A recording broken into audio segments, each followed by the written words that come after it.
दोस्तों, क्या आप जानते हैं कि हमारे वेदों और शास्त्रों की मूल बातें तोड़ मरोड़ कर हमें एक अलग ही रूप में परोसी गई? यह मात्र एक संयोग था या फिर किसी की कोई साजिश? नमस्कार दोस्तों, हमारी प्राचीन धर्म ग्रंथों की विज्ञान धारा को तोड़ने मरोड़ने का काम कई विदेशी विद्वानों ने किया, जिनमें से सबसे चर्चित नाम है मैक्स मूलर। ये वही व्यक्ति था जिसे ब्रिटिश सरकार ने खास तौर पर भारत बुलाया था ताकि वह हमारे धर्म ग्रंथों को अपने हिसाब से परिभाषित कर सके और भारत को गुलाम बनाया जा सके। लेकिन इस मैक्स मूलर ने हमारे धर्म ग्रंथों के साथ किस प्रकार छेड़छाड़ की, कहाँ पर विकृतियाँ डाली और इसके पीछे इनका असली मकसद क्या था, आज के इस वीडियो में हम इन्हीं सब सवालों का जवाब जानेंगे। तो आप वीडियो अंत तक जरूर देखिएगा। उससे पहले आप हमारे चैनल को सब्सक्राइब कर लें। अब बिना किसी विलंब के शुरू करते हैं। यह मैक्स मूलर जर्मनी का रहने वाला था और इसको संस्कृत का बड़ा अच्छा ज्ञान था, इसलिए अंग्रेजों ने इसको खास तौर पर भारत बुलाया था ताकि हमारे धर्म ग्रंथों में विकृतियाँ डाली जा सके। अंग्रेजों ने हमारे धर्म ग्रंथों को इसलिए विकृत किया क्योंकि हमारे धर्म ग्रंथों में एकता, समानता और समरसता की बातें लिखी है। इसलिए जब तक इन बातों को हटा या बदल नहीं दिया जाएगा तब तक भारत को गुलाम नहीं बनाया जा सकता है। इसलिए अंग्रेजों ने मैक्स मूलर के साथ कई विदेशी विद्वानों को भारत बुलाया था। तो अब इस मैक्स मूलर ने सबसे पहले मनुस्मृति को चुना। इसने सबसे पहले मनुस्मृति को जर्मन भाषा में ट्रांसलेट किया, फिर उसको अंग्रेजी में ट्रांसलेट किया और अंग्रेजों को बताया। तो अंग्रेजों को पता चला कि ये मनुस्मृति तो न्याय व्यवस्था की सबसे बड़ी जड़ है, इसलिए सबसे पहले इसको विकृत करना होगा। तो अंग्रेजों ने मनुस्मृति के श्लोकों को कुछ इस प्रकार तोड़ मरोड़ कर हमारे समक्ष प्रस्तुत किया कि हमारी मनुस्मृति के लिए हमारे मन में नफरत की भावना पैदा हो गई, हीन भावना पैदा हो गई। हाँ, अपने ही लोगों के मन में मनुस्मृति के लिए बुरी भावनाएं पैदा हो गई, नफरत की भावनाएं पैदा हो गई।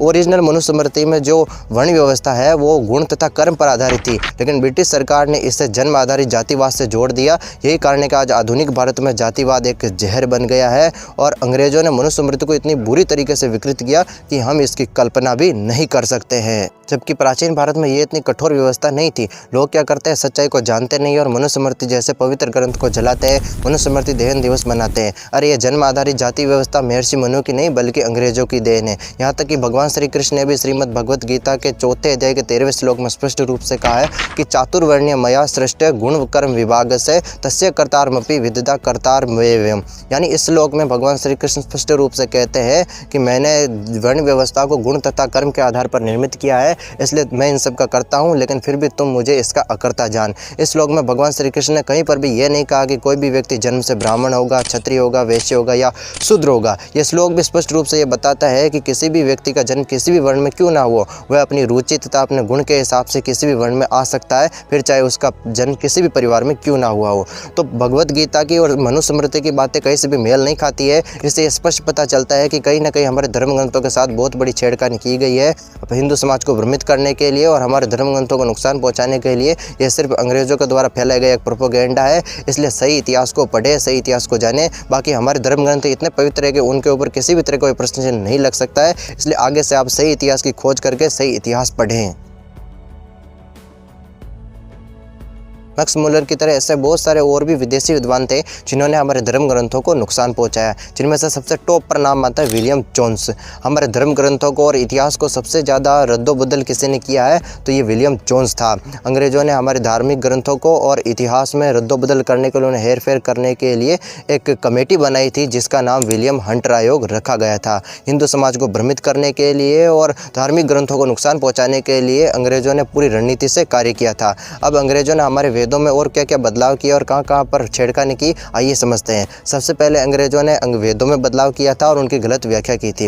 अंग्रेजों ने क्या किया था कि वेदों की गलत व्याख्या की थी और कहा था कि यह सिर्फ अनपढ़ लोगों की कल्पना है। अंग्रेजों ने जो हमारे धर्म ग्रंथों में जो वेदों की जो आयु है वो बहुत कम बताई है ताकि ये लगे कि वे ईसाई धर्म से भी बहुत बाद में आए हैं और वे इतने पुराने नहीं हैं। और अंग्रेजों ने वेदों की आयु 1500 ईसा पूर्व बताई है, जबकि आधुनिक शोध ये बताते हैं कि वेद कई हजारों साल पुराने हैं। और ये सब अंग्रेजों की करतूत थी ताकि ताकि लोगों को लगे कि ये जो हिंदू लोग हैं ये उनसे भी बहुत बाद में आए और उनका ज्ञान इतना पुराना नहीं है। और अंग्रेजों ने हमारे वेदों में जो इंद्र, वरुण और अग्नि जो देवता है उनको मात्र एक प्राकृतिक शक्ति के रूप में बताया है, जबकि ये बहुत बड़े आध्यात्मिक देवता है।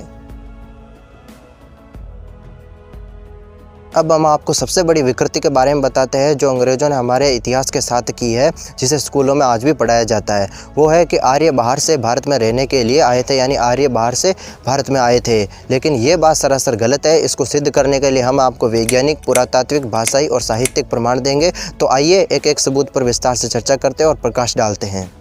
अभी हाल ही में हरियाणा के राखी गड्डी के हड़प्पा सभ्यता से मानव तंत्र का मतलब कि मनुष्य का एक कंकाल मिला है और जब उसका डीएनए टेस्ट किया गया तो उससे पता चला है कि मध्य एशिया के लोगों का और आधुनिक भारत के लोगों का डीएनए बिल्कुल नहीं मिलता है। इससे साबित होता है कि आर्य बाहर से नहीं आए थे बल्कि वे भारत के मूल निवासी थे। और आर्य कोई जाति सूचक शब्द नहीं है बल्कि आर्य उसे कहा जाता है जो श्रेष्ठ होता है, जो महान होता है या जो अपने जीवन में महान कार्य करता है, उसे आर्य कहा जाता है। यहाँ तक कि स्वामी दयानंद सरस्वती जी ने भी अपने ग्रंथ सत्यार्थ प्रकाश में आर्यों को भारत का मूल निवासी बताया है। वेदों में सरस्वती नदी को महानदी कहा गया है और वैज्ञानिक सैटेलाइट इमेजरी और पुरातात्विक सर्वेक्षण से ये पता चला है कि सरस्वती नदी 6000 साल पहले अस्तित्व में थी और हड़प्पा सभ्यता के कुछ नगर सरस्वती नदी के किनारे बसे हुए थे। इससे साबित होता है कि वेदों की संस्कृति और हड़प्पा सभ्यता एक ही है। अगर आर्य बाहर से आए हुए होते तो उन्हें सरस्वती नदी का ज्ञान नहीं होता। और एक सिद्धांत के अनुसार आर्य जब बाहर से आए थे तो वे अपने साथ रथ और घोड़े लेकर आए थे, लेकिन अभी हाल ही में 2018 में उत्तर प्रदेश की सिनोली नाम की जगह पर खुदाई की गई तो वहाँ पर 4000 साल पुराने तो तांबे के, रथ के, घोड़े के अवशेष मिले हैं। मतलब कि घोड़ों के कुछ अवशेष मिले हैं, रथों के कुछ अवशेष मिले हैं, वो भी तांबे के। तो इससे साबित होता है कि आर्य रथ और घोड़े बाहर से लेकर के नहीं आए थे। जो भी रथ और घोड़े थे वो सब यहाँ पर पहले से मौजूद थे। इन अवशेषों से यह स्पष्ट रूप से पता चलता है। साथ ही साथ मैं एक और भ्रामक धारणा का भी खंडन कर देता हूँ। आपने हिंदी में घोड़े के पर्यायवाची जरूर पढ़े होंगे, घोटक, तुरंग है ना।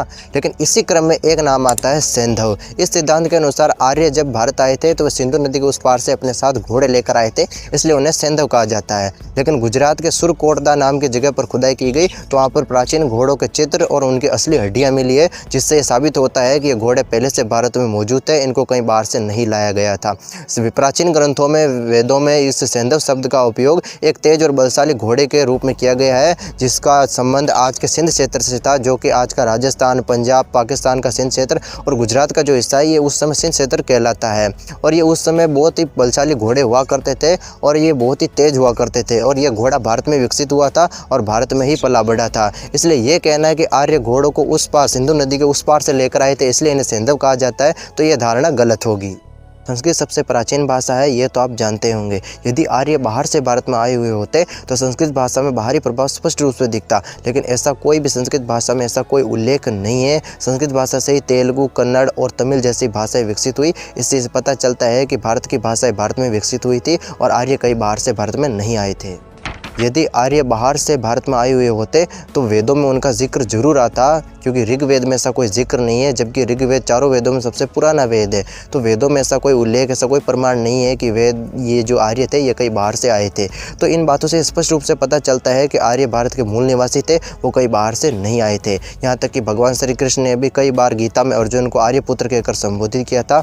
तो यह सब हमारे धर्म ग्रंथों को नुकसान पहुँचाने के लिए और हिंदू समाज को भ्रमित करने के लिए अंग्रेजों का सिर्फ एक एजेंडा था, जिसके द्वारा वे फूट डालो और राज करो की नीति पर काम कर सके। स्वामी दयानंद सरस्वती, स्वामी विवेकानंद और लोकमान्य तिलक ने भी अंग्रेजों के इस गलत अनुवाद का विरोध किया था और 1860 के बाद अंग्रेजों ने हिंदू समाज को नियंत्रित करने के लिए हिंदू लॉ कोड बनाए थे। तो अब हमें क्या करना चाहिए? हमें अंग्रेजों के द्वारा फैलाए गए इस झूठे इतिहास का, झूठे इस धर्म ग्रंथों के द्वारा जो विकृतियाँ डाली गई, इसका विरोध करना चाहिए और सही इतिहास पढ़ना चाहिए।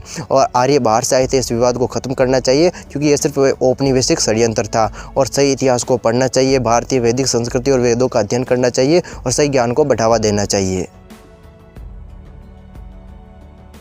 दोस्तों, अब आपके मन में एक सवाल आ रहा होगा कि हम बिना विकृत किए हुए और शुद्ध धार्मिक ग्रंथ कहाँ से पढ़ सकते हैं जिसको अंग्रेजों ने विकृत ना किया हो। तो देखिए, इसके लिए आप राष्ट्रीय अभिलेखागार नई दिल्ली और बनारस हिंदू विश्वविद्यालय BHU और Rajasthan oriental research institute Jodhpur और भी बहुत सारे संस्थान हैं जहाँ पर हमारे धर्म ग्रंथों की बिना विकृत की हुई प्राचीन पांडुलिपियाँ रखी हुई है, वो भी ओरिजिनल। तो या तो आप इन संस्थानों में जाकर आप इन मूल धर्म ग्रंथों को पढ़ सकते हैं यदि आपको संस्कृत अच्छे से आती है तो। बाकी इसके अलावा यदि आप इनके ऑफिशियल वेबसाइट पर भी जाएंगे इन संस्थानों की, तो वहाँ पर भी आपको ये मूल धर्म ग्रंथ शुद्ध भाषा में, शुद्ध बिना विकृत किए हुए मिल जाएंगे, तो आप वहाँ पर भी जा करके पढ़ सकते हैं। बाकी इसके अलावा यदि आपको वेदों का सही संदर्भ चाहिए तो आप स्वामी दयानंद सरस्वती जी द्वारा रचित सत्यार्थ प्रकाश को पढ़ सकते हैं। और यदि रामायण का शुद्ध संस्करण आपको पढ़ना है तो आप तुलसीदास जी द्वारा कृत रामचरितमानस को पढ़ सकते हैं। तो दोस्तों, इस वीडियो में हमने जाना कि किस प्रकार ब्रिटिश हुकूमत ने हमारे धर्म ग्रंथों को कहाँ पर और किस प्रकार नुकसान पहुँचाया, फेरबदल किया है। अंग्रेजों ने जो जो थ्योरी बताई है